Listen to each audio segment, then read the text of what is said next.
ಸೇವಾ ಶಾಪ್ ಮಾಡ್ತೀನಿ, ಅದಕ್ಕೆ ನನ್ನ ಬಳಿ ನಂಬರ್ ಇಲ್ಲಲೇ. ಖರ್ಗೆ ಅವ್ರದ್ ನಂಬರ್ ಇದ್ರೆ ನಾ ಬಾಯಿಗೆ ಬಂದಾಗ ಹೋಗಂದಾಗೆ ಬೈತಿದ್ದೆ ಅಂತ ಹೇಳತ್ತೀನಿ ನನಗ. ಸಚಿನ್ ಆತ್ಮಹತ್ಯೆ ಪ್ರಕರಣಕ್ಕೂ ನನಗೂ ಸಂಬಂಧ ಇಲ್ಲ, ಹಾಗಿದ್ರೂ ನನ್ನ ವಿರುದ್ಧ ಇಲ್ಲ ಸಲ್ಲದ ಆರೋಪ ಮಾಡ್ತಿದ್ದಾರೆ ಅಂತ ಪ್ರಿಯಾಂಕ್ ಖರ್ಗೆ ವಾಗ್ದಾಳಿಯನ್ನ ನಡೆಸ್ತಾ ಇದ್ದಾರೆ. ಸುದ್ದಿಗೋಷ್ಠಿಯಲ್ಲೂ ಕೂಡ ಇದನ್ನೇ ಹೇಳಿದ್ರು. ಯಾಕೆಂದ್ರೆ ಸಚಿನ್ ಪಾಂಚಾಲ್ ಹಾಗೆ ಸಂತೋಷ್ ಪಾಟೀಲ್ ಆತ್ಮಹತ್ಯೆ ಪ್ರಕರಣಗಳಲ್ಲಿ ಹೊಂದಾಣಿಕೆ ಇಲ್ಲ ಅನ್ನೋದನ್ನು ಕೂಡ ಹೇಳಿದ್ದಾರೆ. ಸಂತೋಷ್ ಪಾಟೀಲ್ ಹಿಂದಿನ ಬಿಜೆಪಿ ಸರ್ಕಾರದ ಅವಧಿಯಲ್ಲಿ 2022 ಏಪ್ರಿಲ್ 12ನೇ ತಾರೀಕು ಉಡುಪಿಯ ಹೋಟೆಲ್ ಕೊಠಡಿಯಲ್ಲಿ ಆತ್ಮಹತ್ಯೆ ಮಾಡಿಕೊಂಡಿದ್ರು.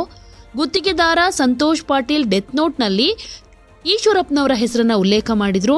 ಹಾಗೆ ಹೆಂಡತಿ ಮಕ್ಕಳಿಗೆ ಪರಿಹಾರ ಕೊಡಬೇಕು ಅನ್ನೋದನ್ನು ಕೂಡ ಹೇಳಿದ್ರು. ಆದರೆ ಸಚಿನ್ ಪಾಂಚಾಲ್ ಡೆತ್ ನೋಟ್ನಲ್ಲಿ ನನ್ನ ಹೆಸರು ಎಲ್ಲಿದೆ ಅಂತ ಪ್ರಶ್ನೆ ಮಾಡಿದ್ದಾರೆ. ಇನ್ನು ಸಂತೋಷ್ ಪಾಟೀಲ್ ಕುಟುಂಬಕ್ಕೆ ಬಿಜೆಪಿಗರು ಸಹಾಯ ಮಾಡಿದ್ರಾ? ಸಂತೋಷ್ ಪಾಟೀಲ್ ಕುಟುಂಬವನ್ನ ಬಿಜೆಪಿಯವರು ಇದುವರೆಗೂ ಯಾಕೆ ಭೇಟಿ ಮಾಡಿಲ್ಲ? ಕೇವಲ ಮೊಸಳೆ ಕಣ್ಣೀರ್ ಹಾಕಿದ್ರೆ ರಾಜ್ಯದ ಜನ ಮೋಸ ಹೋಗೋದಿಲ್ಲ ಅಂತ ಎಂದಿನಂತೆ ತಮ್ಮ ವಾಗ್ದಾಳಿಯನ್ನ ನಡೆಸಿದ್ದಾರೆ. ಜೊತೆಗೆ ಬಿಜೆಪಿ ಅಭ್ಯರ್ಥಿ ಮಣಿಕಂಠ ರಾಠೋಡ್ ಅವರ ಧ್ವನಿ ಅಂತ ಹೇಳಲಾಗ್ತಾ ಇರೋ ಆಡಿಯೋವನ್ನ ಗ್ರಾಮೀಣಾಭಿವೃದ್ಧಿ ಮತ್ತು ಪಂಚಾಯತ್ ರಾಜ್ ಸಚಿವ ಪ್ರಿಯಾಂಕ್ ಖರ್ಗೆ ರಿಲೀಸ್ ಮಾಡಿದ್ದಾರೆ.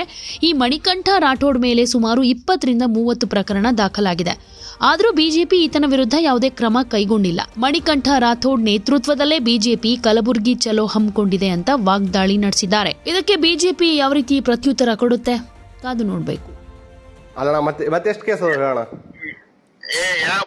ಮಗಂದ್ರಲ್ಲ ಕಾಂಗ್ರೆಸ್ ಅವ ಕೇಳಲಿ, ಅವನ್ಗ 44 ಕೇಸ್ ಲೀಸ್ಕೊಳ ಅಂತ ಕೇಳತ್ತ ಮಣಿಕಂಠ ರಾಠೋಡ್ ಅಂತ ಹೇಳಿ. ಅಣ್ಣ ಖರ್ಗೆ ಕಡೆಯವ್ರೆ ಮಾಡ್ತಾರಣ್ಣ, ಅದನ್ನ ನಾವ್ಯಾರು ಮಾಡಲ್ಲ.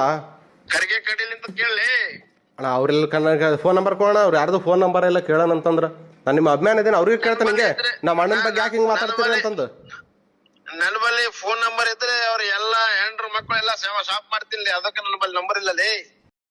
ಯಾರಿಗೆ ಹೆಂಡ್ರ ಮಕ್ಕಳಣ್ಣ? ಯಾರ ಹೆಸರು ತಗೊಂಡಿ ಈಗ? ನಾನು ಖರ್ಗೆ ಅವ್ರದಣ್ಣ.